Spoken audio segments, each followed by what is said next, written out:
өсімдіктер зиян заттарды жапырақтарына жинайды. Бұл өте маңызды нәрсе, бұны міндетті түрде жазып жаттап алыңыздар. Яғни өсімдіктер заттарды, зиян заттарды жапырақтарына жинайды. Жапырақтың ішіндегі жасушаларына жинайды. Жасушаның ішіндегі вакуольдеріне жинайды.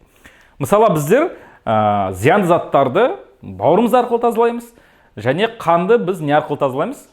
Бүйректеріміз арқылы, почка арқылы тазалаймыз, бүйректер арқылы тазалап сыртқа шығарамыз. Ал өсімдіктер, оларда бүйрек деген, бауыр деген зат жоқ қой. Сол себептен олар бүкіл зиян заттарды жапырақтарына жинайды. Енді ойлаңыздаршы, көктемде жапырақтар шығарады, фотосинтез жасайды, өздеріне қажет заттарды жинап алады. Сөйтіп, жапырақ бүкіл жаз бойы сол жұмыс жасап шығады. Сосын күзге қарай жапырақта бүкіл пайдалы заттарды қолданды ғой жапырақтың. Сөйтіп, зиян заттарын жапырақтың жасушаларына жинайды. Сосын алады да жасуша жайлап бұзыла бастайды. Жайлап сарғайып, қызара бастайды. Сөйтіп, сарғайып, қызарғаннан кейін ол жерге түсіп кетеді. Яғни токсичный зиянды заттарының барлығын жапырақтарына жинап лақтырып тастайды күзде. Сөйтіп, қыс жинап алды, қысты өткізіп алды, қысты өткізгеннен кейін алдыңғы көктемде жинаған заттардан жаңа жапырақтар шығарады да қайтадан жұмысын бастайды. Яғни өсімдіктер солай жұмыс жасайды. Бүкіл зиян заттарды жапырақтарына жинап лақтырып тастайды. Жануарлар зат алмасудың соңғы өнімдерін көмірқышқыл газы арқылы шығарады. Көмірқышқыл газы зиянды токсичный зат. Құрамында азот бар заттар болады мысалы ет, яғни нәрөздер, организаттарды аммиак, несепнар, зәр қышқылы ретінде шығарады. Яғни жануарлар аммиак, мочевина, несепнар және зәр қышқылы ретінде шығарады. Мысалы, балықтар олар аммиак ретінде шығарады. Сүтқоректілер біздер суға араластырып несепнар шығарамыз, мочевина.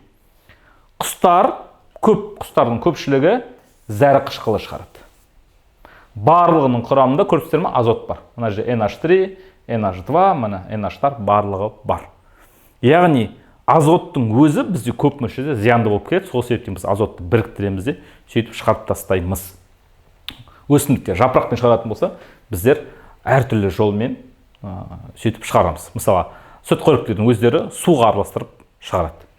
Енді қараңыздар, өсімдік туралы толықтырақ айтып кетейік. Өсімдік бөлінділерінің ерекшеліктері. Кальций мол батпақты жерлерде тіршілік ететін өсімдіктер бар. Құрамында азоты бар артық заттарды кристалл түрінде шығарады. Яғни кальций оксалат кристалл түрінде шығарады.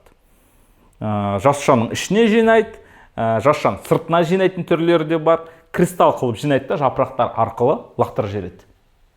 Яғни вакуольдерінде сақтайды, жапырақтың жасушаларының ішіне сөйтіп лақтырып жібереді. Керексіз заттар шамадан тыс артық жиналғанда цитоплазмасы жойылып, қабықшасы қатайып, тозаңданады. Яғни, мына жұмыс жасамайтын жапырақтың жасушаларының ішінде, вакуольдерінде өте көп осындай зиянды заттар жиналып қалады. Сол себептен бұл сарғаяды, хлоропласттар кетеді, олар каротиноидтарға немесе ксантофилларға айналады, сөйтіп алады да жапырақты лақтырып тастайды. Жапырақта зиянды заттар көп деп.